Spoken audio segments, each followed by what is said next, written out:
Hello കൂട്ടുകാരെ, നമ്മുടെ ചാനലിലോട്ട് എല്ലാവർക്കും സ്വാഗതം. അപ്പം ഞാൻ എൻ്റെ വീട്ടിലാണുള്ളത്. അപ്പം അവിടെ ചെന്നപ്പോഴത്തേക്ക് അമ്മ പറഞ്ഞു അമ്മയ്ക്ക് കുറച്ച് നൈറ്റ് കടിക്കാനുണ്ടെന്നുള്ളത്. അപ്പം ഞാൻ നോക്കിയപ്പോൾ നമ്മുടെ പഴയ മെഷീൻ അവിടെ ഇരിപ്പുണ്ട്. അപ്പം ഞാനവിടെ ചെല്ലുമ്പോഴാണ് ഇടയ്ക്കൊക്കെ നമ്മുടെ മെഷീൻ എടുത്ത് തയ്ക്കുന്നതൊക്കെ ചെയ്യുന്നത്. അതുപോലെ തന്നെ ഓയിലൊക്കെ ചെയ്ത് വെച്ചിട്ട് വരും. പിന്നെ വല്ലപ്പോഴും നാത്തൂനെടുത്ത് അടിക്കാറുമുണ്ട്. അപ്പം ഞാൻ ഇന്ന് ചെന്ന പതിവ് പോലെ തന്നെ നൂലൊക്കെ ഇട്ട് അമ്മയുടെ കുറച്ച് നൈറ്റിയൊക്കെ അടിക്കാനുണ്ടായിരുന്നു. അതൊക്കെ അടിച്ചെടുക്കാനായിട്ട് എടുത്തേക്കുവാണ്. അപ്പോഴത്തേക്ക് നൂല് വളരെ കുറവാണ്. അവിടെ ഉണ്ടായിരുന്നത് 3-4 കളറേ ഉണ്ടായിരുന്നുള്ളൂ. കാരണം ആരും തയ്ക്കുന്നില്ലാത്തത് കൊണ്ട് തന്നെ അവിടെ അങ്ങനെ വാങ്ങി വെക്കാത്തത്. അതുപോലെ തന്നെ കത്രിക എല്ലാ തവണയും ഞാൻ എൻ്റെ വീട്ടിലോട്ട് പോകുമ്പോൾ കത്രികയൊക്കെ കൊണ്ടുപോകുന്നതാണ്. ഈ തവണ എന്തോ കാരണത്താൽ ഞാൻ കത്രികയൊന്നും എടുത്തില്ല. അപ്പോൾ ബാക്ക്ഗ്രൗണ്ടിൽ ഞാൻ അവിടെ എന്തൊക്കെയോ സംസാരിച്ചുകൊണ്ടിരിക്കുന്നതാണ്. മോനപ്പോൾ ഇടയ്ക്കിടയ്ക്ക് വന്നിട്ടുണ്ടായിരുന്നു. എൻ്റെ ഇടയ്ക്ക് അവൻ ഓടിപ്പോകുന്നതൊക്കെയാണ് ഈ കാണുന്നത്. അങ്ങനെ ഞാൻ നൈറ്റി ഒരുപാടുണ്ടായിരുന്നു. നൈറ്റി മാത്രമല്ല, കുറച്ച് ടോപ്പ്, പാൻറ്റ് അങ്ങനെ ഒരുപാട് അടിക്കാനുണ്ടായിരുന്നു.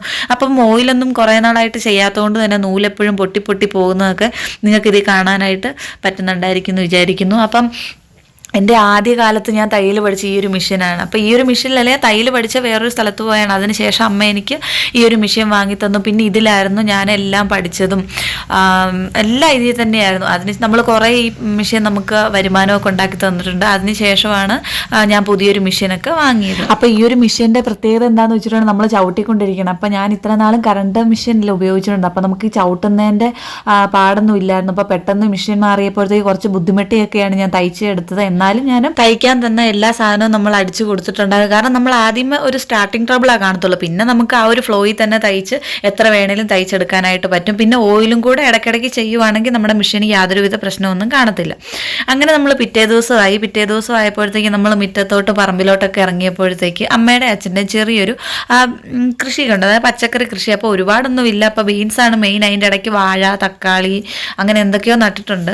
അപ്പോൾ എന്നോട് പറഞ്ഞു നമുക്കിന്ന് ബീൻസ് കറി വെക്കാന്നുള്ളത്. അപ്പം ബീൻസ് പറിക്കാനായിട്ട് ഞാൻ പോയപ്പം എൻ്റെ പുറകെ അനിയത്തി വന്നിട്ടുണ്ടായിരുന്നു. അപ്പം അവളോട് ഞാൻ പറഞ്ഞു എനിക്ക് വീഡിയോ എടുത്തു തരാം. അപ്പം ഞാൻ വീഡിയോ എടുത്തുകൊണ്ട് അവൾ എനിക്ക് വീഡിയോ എടുത്തു. അപ്പം ഞാൻ ഓടി നടന്ന് എല്ലായിടത്തും കൂടെ ബീൻസ് പറിച്ചെടുക്കുന്നതാണ് ഈ കാണുന്നത്. അപ്പം ഇതുപോലെ കൃഷി ചെയ്തെടുത്തുന്ന എനിക്ക് ഇതുപോലെ ഇങ്ങനെ പറിച്ച്, അതായത് വിളവെടുക്കുന്നതൊക്കെ ഒരുപാട് ഇഷ്ടമുള്ള കാര്യമാണ്. അപ്പം ഞാനിവിടെ ഉണ്ടായിരുന്ന സമയത്ത് ഇതുപോലെ അച്ഛനും അമ്മയൊക്കെ ചെയ്യുമ്പോൾ ഞാനും കൂടെ പോകുമായിരുന്നു ഇതൊക്കെ പറിച്ചെടുക്കാൻ. നടുന്നതിനോട് അത്ര വലിയ താല്പര്യമില്ലേലും ഇതൊക്കെ പറിച്ചെടുക്കുന്നതിനോട് എനിക്ക് വലിയ താല്പര്യമായിരുന്നു. അതുപോലെ തന്നെ ഈ ഒരു ചെടി, അതായത് കുട്ടി തക്കാളി എന്നാണ് ഞങ്ങൾ നാട്ടിൽ പറയുന്നത്. ഇപ്പം നിങ്ങളുടെ നാട്ടിൽ എന്താ പറയുന്നതെന്ന് അറിയത്തില്ല. അപ്പോൾ ഇത് ചെറുപ്പത്തിൽ സ്കൂളിലൊക്കെ പോയിക്കൊണ്ടിരുന്നപ്പോൾ ഒരുപാട് പറിച്ച് കഴിക്കുമായിരുന്നു വഴി കാണുന്നതൊക്കെ. അതുപോലെ തന്നെ നമ്മുടെ പറമ്പിലൊക്കെ ഒരുപാട് കാണുമായിരുന്നു. അപ്പോൾ ഇതാണ് ഒരു ചെറിയൊരു പച്ചക്കറി തോട്ടം എന്ന് പറയുന്നത്. അതിൻ്റെ ഇടയ്ക്ക് ഒരു വാഴയും ഉണ്ടാക്കുന്നതാണ് ഞാൻ ഈ കാണിച്ചേക്കുന്നത്. അപ്പോൾ ഒരുപാട് ബീൻസ് ഉണ്ടായിരുന്നു. നമ്മൾ ഈ ഒരു അളവിൽ മാത്രമേ പറിച്ചുള്ളൂ. കാരണം ഒരുപാടിൻ്റെ ആവശ്യം നമുക്കില്ലല്ലോ. അപ്പോൾ ആ ഒരു ബീൻസ് നമ്മൾ കംപ്ലീറ്റ് കഴുകി അരിഞ്ഞു. അത് നമ്മൾ തോരനും അല്ല, മെഴുക്കുവരട്ടിയല്ല, ഇതിൻ്റെ ഇടയ്ക്ക് നിൽക്കുന്ന ഒരു കറിയാണ് നമ്മൾ വെച്ചത്. അങ്ങനെ നമ്മൾ ഉച്ചയ്ക്ക് നമ്മുടെ കറിയൊക്കെ കൂട്ടി നമ്മൾ ചോറൊക്കെ ഉണ്ണുകയൊക്കെ ചെയ്തു.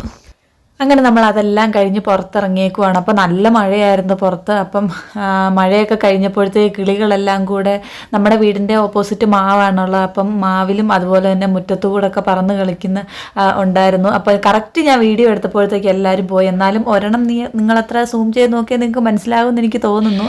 അങ്ങനെ നമ്മൾ കുറച്ച് നേരം മുറ്റത്തുകൂടെയൊക്കെ നടന്നു. നമ്മൾ പറമ്പിലോട്ടൊക്കെ ജസ്റ്റ് ഒന്ന് നോക്കി. പറമ്പിലോട്ട് കയറി പോകാനായിട്ട് പറ്റിയില്ല. കാരണം നല്ല മഴയായിരുന്നു കൊണ്ട് തന്നെ ഫുള്ള് തെന്നിയൊക്കെയാണ് കിടക്കുന്നത്. മോനുള്ളത് കൊണ്ട് ഞാൻ എവിടെ പോയാലും അവനും വരും.